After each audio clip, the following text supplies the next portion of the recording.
Okay mga Lods, welcome back to another content about dito sa Yusek Cabral case na to. So, eto muna, eto yung, sorry, eto yung last photo taken of Yusek Cabral kung saan nandun siya sa ravine, kung saan doon sa ilalim nakita yung kanyang bangkay. So, ano po ba itong picture na to? Etong lalaki na to, eto yung driver niya. Now, lumabas na po yung report ng DILG and DILG is saying na case closed na. Now, may mga lumalabas din po na dashcam na nagko-confirm na diyan nakatabay si Mrs. Cabral. Now, kailangan nyo ding malaman mga Lods na etong insidente na to kasi, of course, people are saying na baka daw may nagtegi sa kanya or may pumatay sa kanya. Ngayon, siguro we can conclusively say na whatever happened, it's either it was accidental or self-inflicted. Malalaman natin yan kay Yusek Remulla. Now, sino po ba itong si Mrs. Cabral or itong si Yusek Cabral? Upon my research mga Lods, si Yusek Cabral kasi sobra niyang decorated. Una-muna, academic-wise, meron siyang mga international degrees and then sa UP siya nag-graduate. Ibig sabihin, matalinong tao talaga to. And hindi lang yun, 42 years siya sa DPWH. And doon sa kanyang current position as Yusek nung kanyang division, tatlong administrasyon siya nandun. So, at least 15 years siyang nandun before this happened. Okay? So, yung position niya doon kasi, mga Lods, sinasabi na siya yung linchpin or lahat ng insertions ng mga... Kasi yung insertions naman, wala naman masama dyan kung gagamitin mo ng tama. Nagkakaroon lang ng problema sa insertions kapag ayan, kung may kickback ka or sobrang laki yung kinukuha mo sa or binibigay mo doon sa mga contractor mo na company mo, gano'n, dinenegosyo mo, okay? Hindi para sa taong bayan mo iniisip. Doon lang nagkakaproblema yan. Now, of course, I would have to say na si Yusek Cabral is still innocent until proven guilty. Okay, so these are all the things na kailangan nyo malaman dito before proceeding dito kay Yusek kay Remulla. Now, meaning to say, lahat ng tao na nagka-problema dito sa flood control, hindi lang sa flood control, sa any project, government project na will go through under DPWH, siya yung nakakaalam. Kumbaga siya yung centerpiece nito. Isa sa mga centerpiece nito. If not, siya pa kaya tayong pinaka Mas labag pa siya kay Bernardo kasi si Bernardo, kung yung whistleblower sa Senado, ilan lang yung naituro niya. Ito, mas marami siyang maituturo kasi hindi lang siya sa previous administration Yusek pati kay Duterte, pati kay Pinoy. Ibig sabihin, lahat yan damay sa kanya. Now, her death will be mahirap ituro yung mga dapat ituro. Pero possible pa rin yun kasi pwede ka naman mag-forensics Ang point ko rito kasi, yung kamatayan niya, maraming magbe-benefit na mga naggumawa ng hindi maganda sa bayan natin. Now, on to the exciting part. Okay, so pakinggan natin etong si Yusek Remulla. Sek, John Vic. Confirmed na si former Yusek Cathy Cabral ang nakitang labi Yun, so sa that's the ilalim DNA test. ng bangin doon sa Tuba Benguet. Siya ay isinagawa ng isang autopsy at DNA swab. At unofficially, yung DNA swab ay lumabas na. Okay, so ayun na nga. So the DNA swab confirms na one and the same lang yun. Hindi nagsisinungaling yung mga tao. Now, kung mapapanood mo yung asawa kasi ni Yusek Cabral, parang mas galit siya kaysa mas distraught siya. At saka parang ina-absolve niya yung sarili niya doon sa trabaho ng asawa niya. Parang ganon yung vibe na nakukuha ko sa kanya. Kung ako sa inyo, hanapin mo yung mga interview sa kanya, tapos makikita nyo talaga na parang galit siya pag ini-interview. Siguro mas maganda I think it's better that I show you what my point eh. Teka.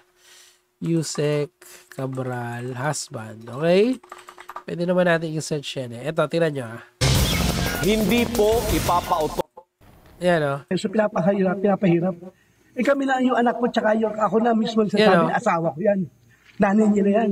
Siguro, ito lang yung, kasi, di ba pag namatayan ka, ang usual na reaction mo is dapat malungkot ka. Pero dito kasi galit siya. So, it's either sobrang stress yung nakukuha nila sa family nila, and,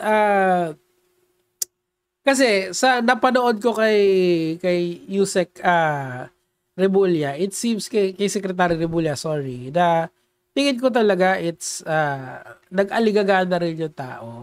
Kumbaga, siguro this is not an easy. Etong nangyayari kay sa buhay nila Yusek Cabral, hindi ito madali, of course. Kahit nasabihin mong may ginawa silang mali still this is a very difficult time for them. So, sometimes baka kung ano na isipin mo, maybe lang naman naging depressive si Yusek Cabral. Hindi ko siya dinadiagnose. It's just a hypothesis given all the public information available, di ba? Okay? Pero it's possible kasi kung isang angle dyan kasi, if she took her own life, usually people who does that has a depressed sila, okay? So, tuloy natin kay Siya talaga yun. banda rito na.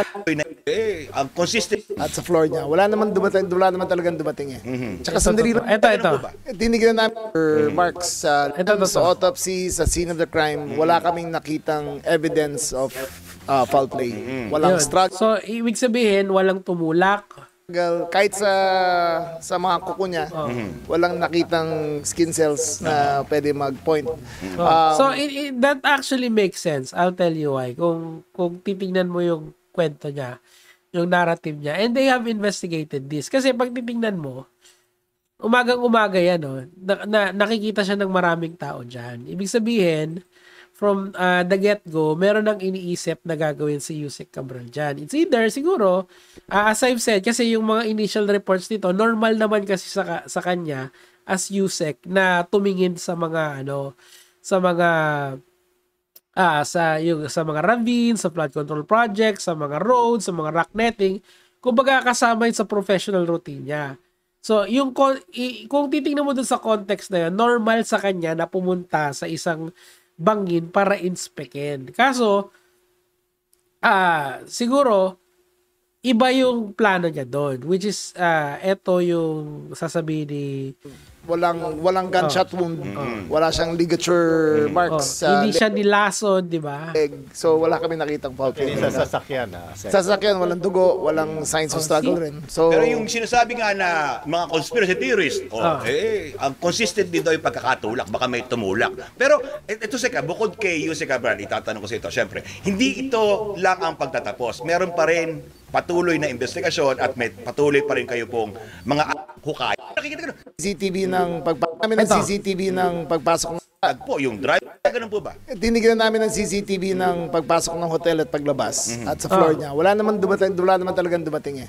Tsaka sandali lang siya, mga isang oras lang. Tapos bumaba rin. Sabi sa driver niya, baba na tayo ulit.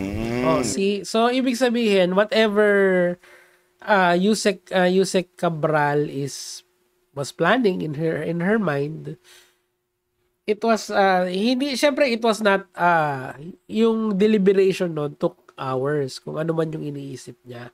Of course, hindi naman alam yung driver sumusunod lang naman dun sa mom niya.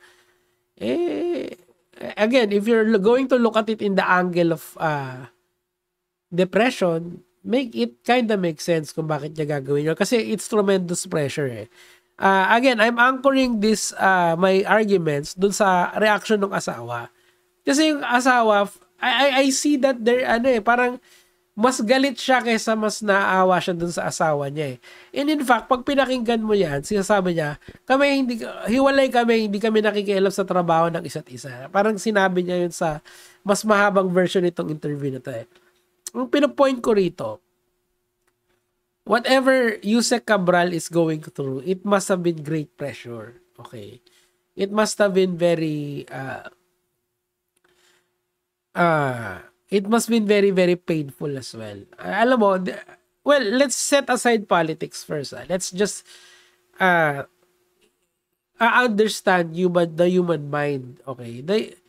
The human mind can only take so much. Parang ano yun parang isipin nyo, kasi mahirap kasing imagine na yung utak nyo is just another part of the body that you can touch. Halimbawa, itong arms ko, di ba?